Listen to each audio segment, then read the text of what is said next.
only got one more night. I'm gonna live out loud goodbye. This gonna be the type of night they make movies about. What up, what up, what up? It's your boy, Mr. Von. Mr. Von's channel, Sweatbox. We back, we live, we active here on the channel. Yes, indeed, you know how we do. Still dodging those digital jabs, baby. Let's talk about The Last of Us, episode 8. What's it called? When We Are in Need. Now, spoiler alert, we're gonna be spoiling. For those of y'all from the game who know the game, you knew this episode was coming. The only question that I had going into this episode was, were they going to portray David and his people as cannibals? Or were they going to leave that part out and just make them like crazy people? They made them cannibals. What I loved about this episode was obviously the little more character development that we got with David and his people. The whole opening scene of the whole thing, that was all great. Everything about it. It was good to see Ellie out on her own, surviving without Joel, and you see implementing the things that Joel had taught her as far as how to hunt, tracking, and all that, and just how to deal with interacting. Because in the first interaction she has with David, the way she's just, I mean, the Joelisms in there, how she's treated, just always kept the gun trained on her, taking the bullets out of their rifle when she disarmed them. It was very good. Everything about this episode was good. And again, just like in the game, it just got really dark, and I love how it ended, with how the same way it ended in the game.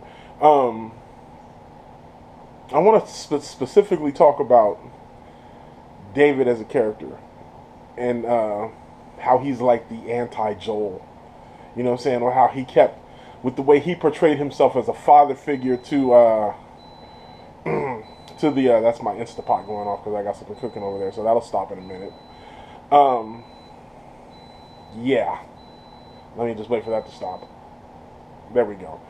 Let's talk about David and how he was the anti-Joel, always proclaiming, talking about father figures. Where he was talking about whether he was claiming to be the father figure to the girl who lost her father, you know what I'm saying, the dude that Joel killed, or how he was proclaiming to be a father figure to Ellie, you know what I'm saying, and all that. And we saw that ended up being gross misrepresentation of what he saw as a father figure. I mean, he was nuts. He was insane. He was insane. But just like that in the game, I mean, a lot of the things that we saw were just beats from the game. You know what I'm saying? As far as, I love the scene when he's got Ellie in the cage, and he's trying to get her to tell her name, and she's like, Ellie's the girl who broke your fucking finger. I was like, that's great. That's great for the game. You know what I'm saying? She does it in the game. It was all well done. Joel, the scene where she tells you, she gives Joel the knife. She's like, Joel, I'm gonna lead him away, but if somebody comes down here, you kill the fuckers. You know what I'm saying? The way Joel killed, and then the way, I mean, the torturing and killing of those dudes of David's men. When he's talking about, I'll pop your kneecap off. It's like, bro, is that even humanly possible? Can you physically pop somebody's kneecap off?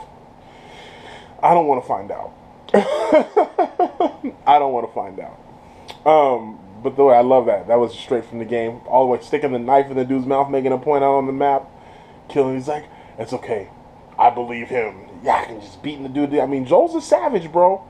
Joel was a savage in all of that. And all of that was just very savage. And I love the way it was done.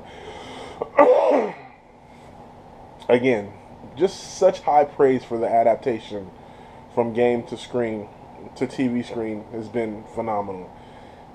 And I've seen a lot of people, I'm not even going to say complain, because most people have said they would, if it's a give or take, they feel like they're missing a lot of the big action set pieces and the action beats that we get from the game, which is expected. I get it. The game does have a lot of action. There's way, way, way more you killing the infected. But it's a game. That's the purpose of the game. That doesn't play out as well in a TV series. So I get that. But the character development that they have replaced with the missing action, almost everybody who's commented on it, that said they would absolutely give that. That is a fair exchange.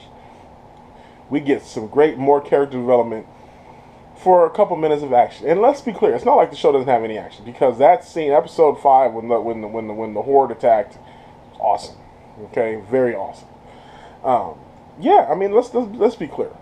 The game, I mean, the game has way more action than the show. Show way more character development than the game. That's fine. That's what you expect.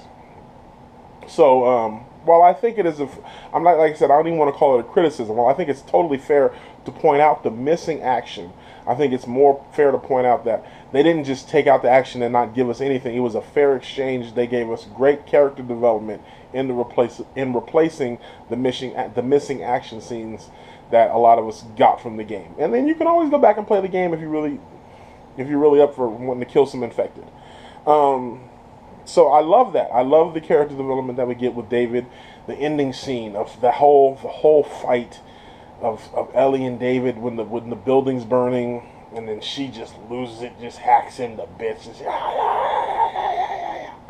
I loved it. I thought it was great. It was great character development for Ellie, because if you remember in the game, they do a lot to let you understand that the events that take place with David are very changing for Ellie. It's a watershed moment.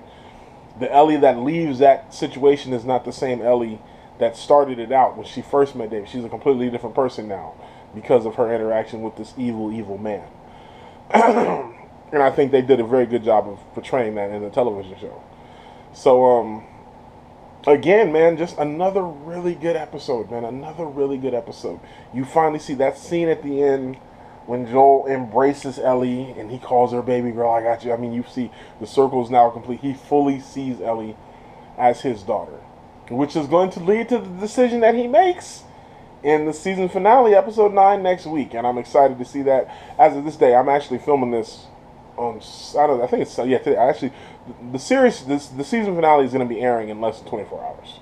So I'm going to be watching that. I know I'm super late getting this up, but anyway, I'll be getting my season finale up when I get it up. We'll see. But I'm excited to see how they end it. Like I said, those of us who are in the game, we are well aware of what's going to happen. It's just a matter of how they're going to execute it. And I'm excited to see how that plays out. And I'm not going to spoil that. While we're spoiling things in this episode, I'm not going to spoil what happens in the future. We've seen, I think I've done that for one of the episodes, but we're there. I'm going to let you guys see it. I'm not going to ruin it for you. But, like I said, now that we've come full circle and Joel sees Ellie as his full-fledged daughter, it's absolutely going to play into the decision he makes in episode 9. So anyway, we'll get there. Let me know what you guys think. And as always, make sure you like, share, subscribe. Click those notifications so you know when we upload. Check out the travel vlog, man. And of course, we've got merch now.